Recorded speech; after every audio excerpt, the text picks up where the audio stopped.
Protect others. Protect yourself. Join Local 4 and mask up, Michigan.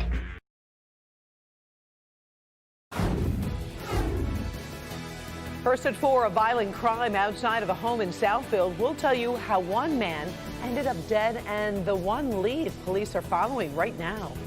We're also tracking the battle over bigger stimulus checks and the confusion over what happens to unemployment benefits here in Michigan. Hey, Paul. Hey, Karen. Storm Tracker 4 showing a few flakes around, just a few, but this is really the least of our weather worries this week. Your New Year's forecast is straight ahead, first at 4. Live from downtown Detroit, home of WDIV and Click on Detroit, Local 4 News First at 4 starts now. Good afternoon, everybody. I'm Karen Drew. First at 4, Southfield police have a deadly mystery on their hands after a shooting and carjacking. Now, this happened late last night on Primary Drive near Franklin Road and 12 Mile. Police say the 48-year-old victim had just made it home when he was shot by an unknown suspect. That suspect was then seen driving away in the victim's 2013 white Toyota Tundra. The victim's body was found in the driveway by his wife, who's still just processing the loss. She, of course, just did not want to go on camera today. It's an insurmountable loss. It can't even be described. I'm just in shock. I'm still not processing what has happened, but we're just keep us in your prayers, in your thoughts and prayers. Police are still searching for that suspect in the victim's white Toyota Tundra. Anyone with information that can help, please call Southfield Police. Family, friends, and longtime supporters of Benny Napoleon are paying their respects to the late Wayne County Sheriff. A public visitation is underway right now. Deputies and other officers are also turning out to honor the longtime public servant. Napoleon died earlier this month after a weeks-long battle with COVID-19. The viewing is happening at Swanson Funeral Home on East Grand Boulevard in Detroit until 8 o'clock tonight. The visitation continues tomorrow at Greater Grace Temple with a private funeral service to follow.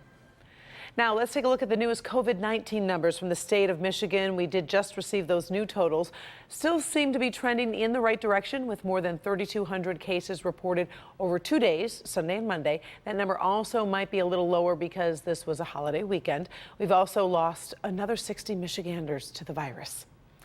Meantime, Michigan is taking a new step forward in its vaccination program. Rivergate Terrace is a skilled nursing facility. It just started the process of vaccinating its residents and associates with FDA-authorized COVID vaccines. We just got this video of a regional vice president at Life Care getting his shot. Shots are being administered by CVS. Coverage of the big step continues on Local 4 News at 5.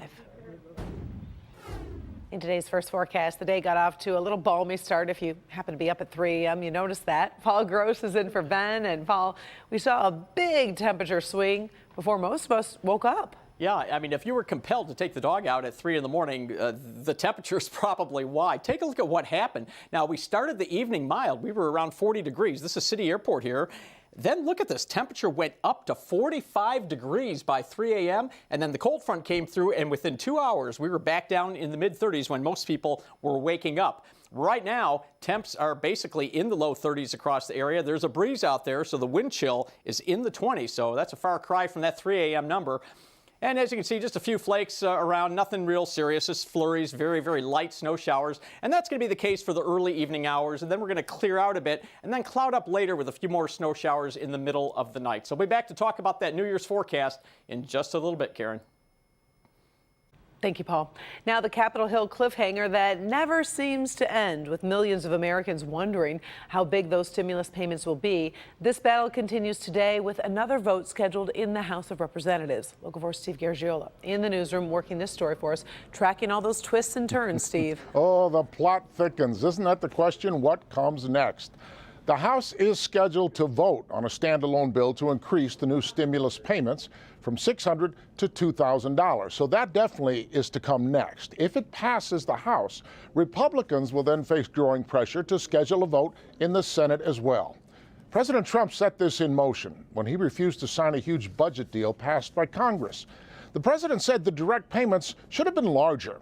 Last night he relented and signed the bill. So right now, that means most Americans making up to $75,000 or $150,000 for a couple would receive direct payments of $600. Now, the big question, will Congress vote to increase that amount to $2,000? Senate Republicans have opposed that idea, and Majority Leader Mitch McConnell hasn't even confirmed the Senate will vote on a proposal. Today, the Senate's Democratic leader put pressure on both the president and his Senate colleagues. Today, I am telling Donald Trump, don't just talk about it, act. These Senate Republicans have followed you through thick and thin. Get them now to act and support the $2,000 checks. I will be on the floor of the Senate tomorrow, urging that to happen. So where do we stand right now? We are still waiting to hear about the vote in the House. It could happen in the next few hours. We've also been getting calls about unemployment benefits in Michigan. The website for the state's unemployment insurance agency says they're waiting for guidance from the U.S. Department of Labor on how to update benefits that are part of the new bill. We do know there will be a delay in benefits for those currently enrolled in federal benefit programs.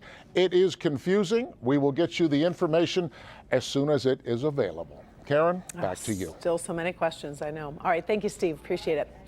Well, the FBI has identified the bomber in that disturbing Nashville explosion. One part of the mystery may never be solved. Authorities say 63-year-old Anthony Quinn Warner was an IT worker and he died in that Christmas Day explosion.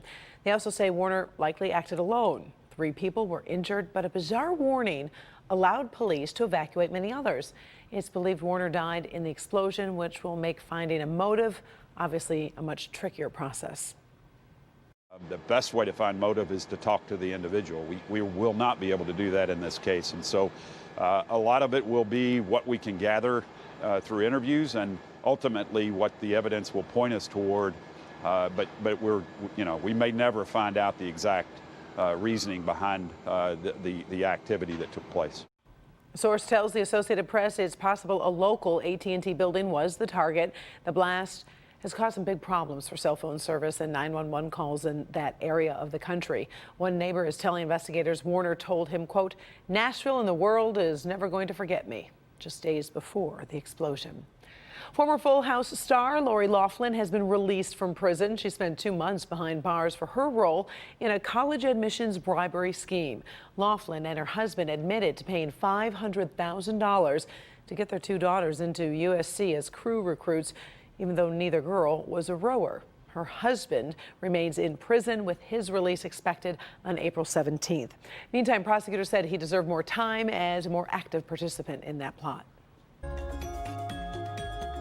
All right, as we head into the new year, it's a new chance for parents to put their families on a path to a cleaner, more organized 2021. Some say it's hard for kids to get organized, but the COVID pandemic has given us a unique opportunity to take stock of how we use the space in our homes. Local 4's Sandra Ali shares this edition of our Kids at Home series. We've spent a lot of time lately talking to our children about proper hand washing, but that's only one part of being clean. So there's the cleanliness of our physical bodies, right? It's making sure that they don't touch their faces or things like that when they go outside. And then there's the cleanliness of our homes, which is so important for our psychological and emotional well-being. Debbie Weinstein is a mom who built her Detroit area business based on organizing other people's homes. I raised 3 daughters who are now in their 20s and 30s, and I always felt that their room was their environment. She says children are visual learners, and even though some may be messy, they thrive when their spaces are neat and tidy, especially during uncertain times. If you look at kids who grow up in chaotic environments, I think that really affects them emotionally. Weinstein says start by having your children, no matter how old they are, help you purge. Take a look at things together and see what your child could donate or toss. You're giving your child the ability to give to others, but also create order in their own world. Weinstein reminds families to schedule time throughout your day, set aside for cleaning and organizing, just like teachers do in a classroom. If you just say to your kid, go clean up your room, it's kind of really loose. But if you say to your kid, okay, I'm setting the timer, you have 15 15 minutes to go put your things away in your room. And then they know that 15 minutes they have to hold to that and they can't get distracted. Weinstein says children need structure to feel secure. You know, kids need rules. They need to know that adults are in charge so that they feel safe. And without that safety, a child doesn't feel like they have control of their world, and then they don't necessarily grow out to be really secure adults. Weinstein also says it's a great idea to let your children actually choose which cleanliness chores they do. That way they feel like they're part of the process and it's not so much of a punishment. More Kids at Home cleanliness tips on our website, clickondetroit.com. Back to you. All right, thank you, Sandra. Still ahead, we are going to talk about the risk of injury from certain ceiling fans, why thousands of people are being told to turn those fans off until they can be replaced. Also ahead, a new kind of massage.